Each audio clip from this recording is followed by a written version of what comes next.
Pada kesempatan yang berbahagia ini, marilah kita bersama-sama mengaturkan rasa syukur kita kehadirat Allah Subhanahu wa taala. Bersama-sama mengucapkan alhamdulillahirabbil alamin. Sebab atas limpahan nikmat serta hidayah, kita semua masih diberi kesehatan oleh Allah, diberi kekuatan oleh Allah, dan diberi kemampuan oleh Allah untuk dapat menjalankan ibadah salat Jumat di masjid yang mulia ini. Kedua kalinya salawat dan salam terhormat kita tunjukkan kepada junjungan baginda besar Nabi Muhammad sallallahu alaihi wasallam, kepada keluarga beliau, para sahabatnya, serta para pengikutnya yang senantiasa mengamalkan sunnah-sunnah. Jemaah kaum muslimin rahimahullah, di siang hari ini di atas mimbar ini juga kami ingin berpesan kepada jemaah sekalian, khususnya pada diri saya sendiri. Marilah kita bersama-sama untuk senantiasa meningkatkan kualitas iman dan takwa kita di sisi Allah Subhanahu wa taala. Takwa dengan arti yang sebenar-benarnya, yakni menjalankan semua apa yang telah diperintahkan oleh Allah dan menjauhi semua apa yang telah dilarang oleh Allah Subhanahu wa taala. Sebab jemaah sekalian, hanya bagi hamba Allah yang berpraktikkan muttaqin yang akan menuai keberhasilan, kesuksesan, keberuntungan baik di dunia maupun kelak di akhirat dan nanti, sebagaimana yang telah ditegaskan di dalam firman-Nya yang berbunyi inna lil muttaqina mafazah. Jemaah kaum muslimin rahimahullah, saat ini kita sudah memasuki bulan Rabiul Akhir. Bulan Rabiul Awal sudah kita jalankan bersama-sama, dan saat ini kita sudah memasuki bulan Rabiul Akhir.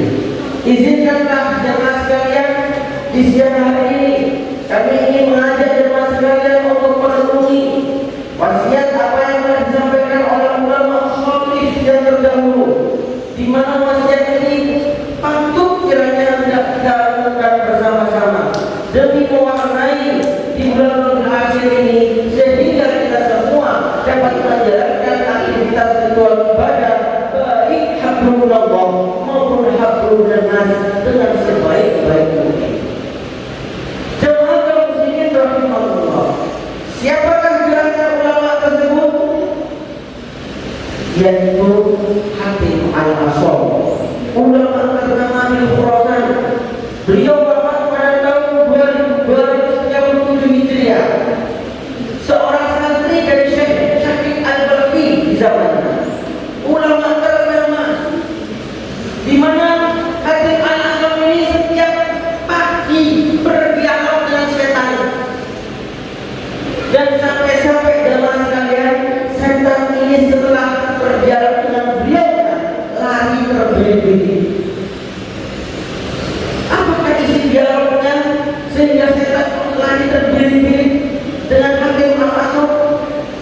Ternyata jemaah sekalian, kami sampaikan di siang hari ini, suatu ketika saya bertanya 3 hal terhadap Hatim Al-Asam, dan 3 hal ini merupakan tipu muslihat daripada setan untuk menjerumuskan kita anak Adam.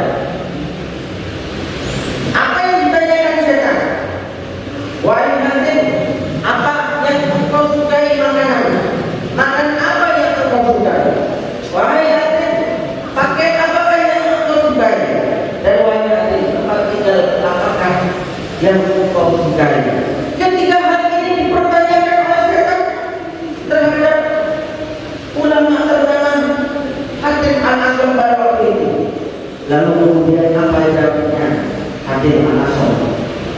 Di luar ekspektasi kita, yaitu jawabannya tidak secara umum bukan manusia pada umum. Jawabnya Hatim Al-Asam, makanan yang aku sukai adalah kematian, pakaian yang aku sukai adalah kain kafan, dan tempat tinggal yang aku sukai adalah makbarah. Mendengar jawaban Hatim Al-Asam, setan ini jemaah sekalian lari terbirit-birit. Kenapa tidak jemaah sekalian? Karena jawabannya yang luar biasa, sehingga tidak ada celah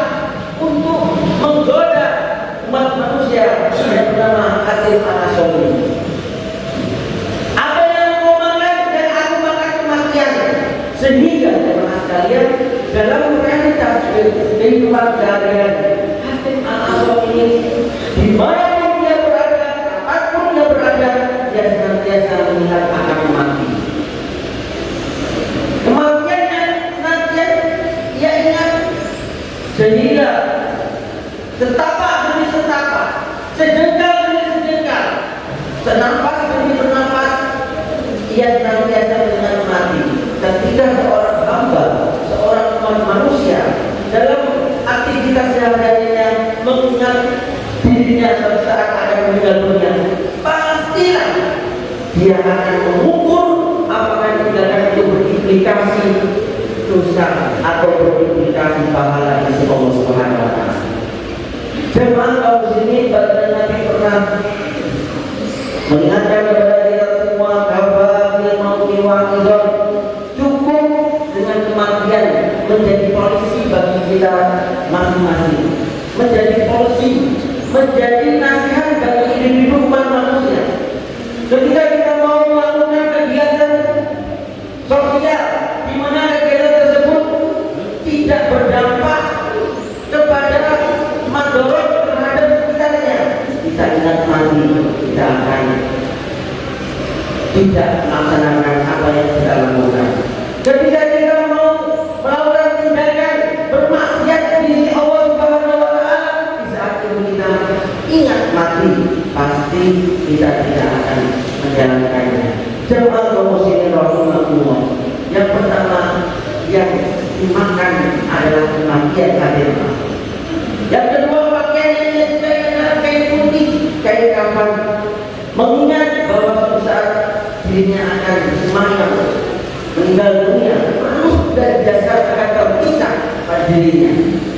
Sehingga lagi-lagi saja kedua setan tidak bisa untuk menjadi celah. Bagaimana kemudian dia terpeleset cinta akan dunia, tidak bisa dalam dialognya terhadap Hatim Al-Aswad itu. Yang terakhir lagi yaitu tempat tinggalnya dia juga adalah makbar, sehingga jemaah sekalian bukan istilah yang begitu megah, rumah yang meninggal yang begitu megah, tapi dia juga adalah makbar. Di sinilah setan melari berdiri, tidak ada celah untuk menjerumuskan Hatim Al-Aswad. Jemaah kaum muslimin rahimahumullah, ini sedikit profil ulama Khurasan Hatim Al-Aswad, santri dari Syekh Syafi'i Al-Balkhi. Beliau wafat 237 Hijriah pada waktu yang lalu. Jemaah, apa pesan beliau ini sekarang? Pesan beliau yang sudah kita lakukan bersama-sama ternyata terkait dengan komitmennya kita hamba dengan Rabbnya, komitmen kita seorang umat terhadap Nabi-Nya, komitmen kita seorang manusia yang akan cinta terhadap surga, komitmen kita umat manusia akan takut dengan neraka Allah Subhanahu wa Ta'ala. Yang pertama, jemaah sekalian, kata Hatim Al-Aswad, Hubullah, kita sebagai hamba mengikatkan cinta kepada Allah Subhanahu wa Ta'ala sebagai Khalik sang pencipta kita. Walam yantahi an maharimillah, namun kita tidak berhenti-hentinya untuk meninggalkan keharaman di sisi Allah Subhanahu wa Ta'ala. Kata buahmu kalimun, maka komitmenmu, pernyataanmu itu merupakan kamu masuk belakang. Yang kedua, hubban Nabi, dirimu cinta terhadap Nabi, dirimu cinta terhadap Nabi, wa badal fuqara wal masakin, dan realitas kehidupan sehari-hari dirimu genting benci terhadap fuqara dan masakin, di mana fuqara dan masakin ini ada yang disukai oleh baginda Nabi, bahkan anak yatim pun juga disukai. Dalam realitas kehidupan sehari-hari kita sebagai seorang umat baginda Nabi, kalau cinta terhadap Nabi, maka ayo bersama-sama selinier kita apa yang dicintai oleh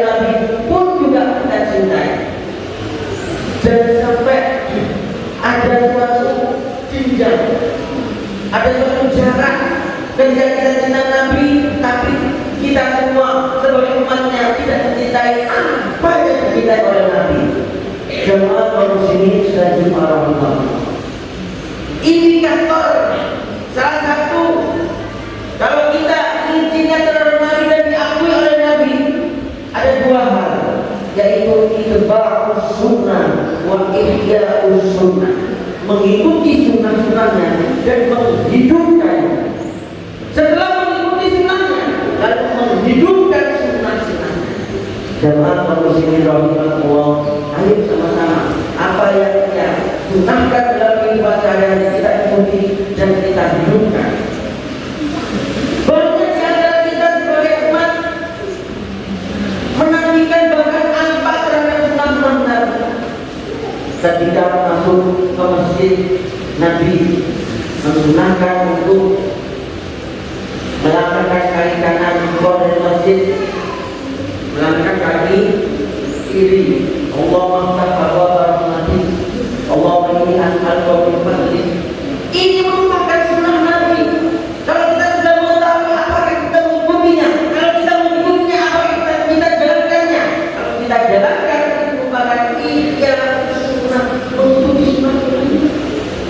Jamaah kaum muslimin, jangan sampai kita sebagai umat masuk pada tindakan kita ingkar sunnah. Alhamdulillah, subhanallah. Maka hal ini dipertanyakan oleh Nabi.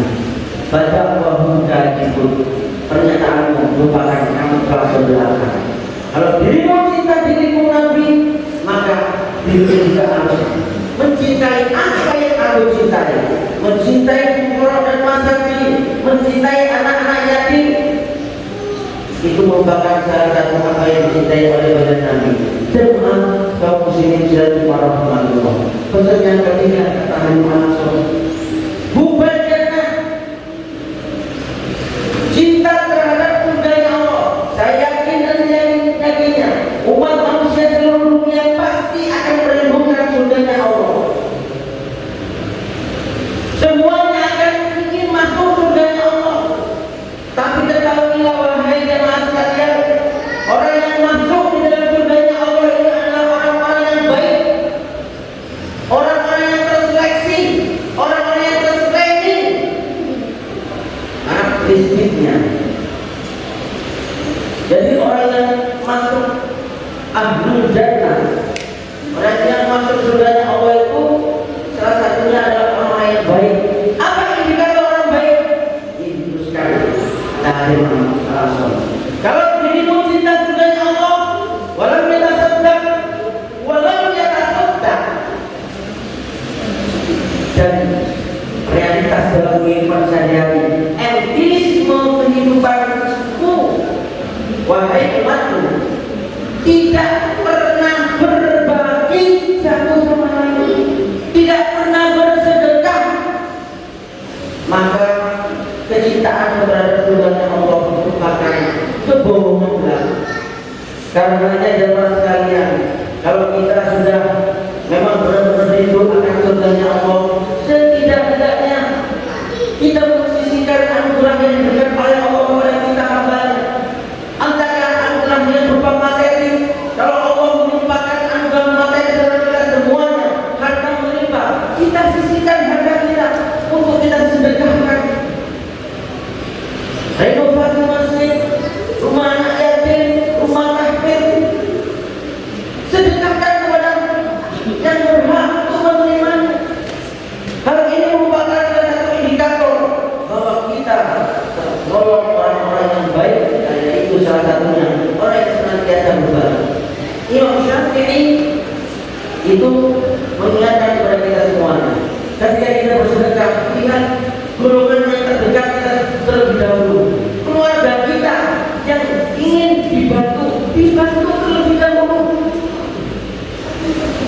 Ketika kita tahu putranya paman kita, putranya bude kita yang tidak bisa membayar SPP sekolah, ayo kita bantu. Ini salah satu sedekah yang terbaik sedekah di kalangan terdekat. Jemaah kaum muslimin sekalian warahmatullah. Ini kata Alim al-Sawm pesannya. Kalau kita itu surganya Allah, ayo kita kita sadari untuk bersedekah. Yang terakhir jemaah sekalian, kata Hakim Al-Asam, "Khaufuna, takut akan nerakanya Allah." Umat manusia seluruh dunia pastilah akan takut nerakanya Allah. Bagaimana tahu kita cerita hal ikhbar terkait dengan neraka jahanam? Di mana kita tahu neraka dan di dalamnya bagaimana? Ayo kita tengok perjalanan Isra Mi'raj Nabi. Nabi di Isra Mi'rajkan oleh Allah, dan di situ didampingi oleh malaikat Jibril di saat melewati neraka. Nabi bertanya kepada si fulan yang disiksa oleh Allah Subhanahu wa taala. Nah, ini disiksa Isra Mi'raj Nabi, ilustrasi gambaran neraka yang luar biasa siksa. Maka tidak satu pun umat manusia yang ingin masuk ke dalam. Lalu bagaimana kata Al-Asam? Khaufuna walam yantahi anil dunub, walam yantahi anil dunub, dan tidak berhenti-hentinya kita berbuat dosa. Wattaqwahu kadzibun. Maka pernyataan kita takut akan nerakanya Allah itu merupakan kebohongan belaka. Jamaah kaum muslimin rahimahullah, ketika secara yuridis kita pahami apa yang diwasiatkan oleh Hakim Al-Asam, yaitu terkait dengan 4 hal. Cinta kepada Allah Subhanahu wa taala, hendaknya kita berhenti untuk melakukan tindakan keharaman di sisi Allah Subhanahu wa taala. Ketika kita cinta kepada Nabi kita Rasulullah Muhammad SAW, kita hendaknya serniat apa yang dicintai oleh Nabi pun juga kita cintai. Dengan ihya sunnah, menunjukkan sunnah-sunnahnya, wa itba'u sunnah, dan mengikuti sunnah-sunnahnya. Jangan sampai terbalik. Jamaah kaum muslimin rahimahullah, ketika kita merindukan surganya Allah, hendaknya ayo kita menjadi insan yang senantiasa mentradisikan untuk berbagi satu dengan yang lainnya. Dan ketika kita semuanya umat manusia takut akan nerakanya Allah, ayo tinggal begini di bulan Rabiul Akhir kita berhenti untuk melakukan tindakan dosa, baik dosa itu yang bersifat hablunallah dengan Allah Subhanahu wa taala, ataupun dosa itu yang bersifat hablunanas, dosa dengan sesama umat manusia, saudara-saudara kita semua. Dengan demikian jemaah sekalian, di Rabiul Akhir ini kita menjalani aktivitas diwarnai terngiang kepentingan kita akan wasiat Hakim Al-Asam, di mana beliau ulama pertama ditakuti oleh setan, terbelit-belit setan oleh Hakim Al-Asam. Karena apa? Karena pernyataannya yang luar biasa. Mudah-mudahan jemaah sekalian, isi khutbah pada siang hari ini wasiat Hakim Al-Asam akan mewarnai dan menginspirasi bagi kita semuanya di Rabiul Akhir. Amin amin ya rabbal alamin. A'udzubillahi minasyaitonir rajim. Bismillahirrahmanirrahim. Wal 'ashr innal insana lafi khusr illa alladziina aamanu wa 'amilus solihati wa tawassaw bil haqqi wa tawassaw bis sabr. Barakallahu li wa lakum fil Qur'anil 'azim wa nafa'ani wa iyyakum bima fihi minal ayati wa dzikril hakim. Wa qul warhamna wa anta khairur rahimin. Allahumma shalli wa sallim ala sayyidina Muhammad wa ala ali sayyidina Muhammad.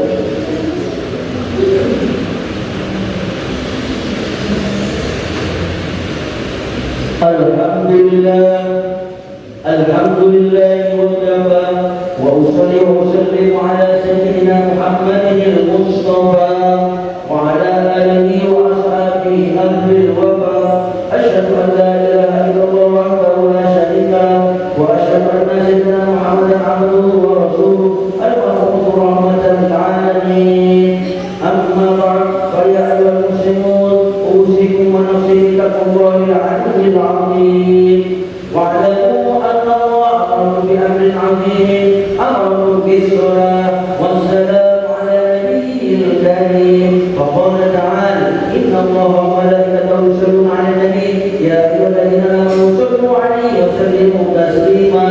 Allahumma shalli 'ala sayyidina Muhammad wa 'ala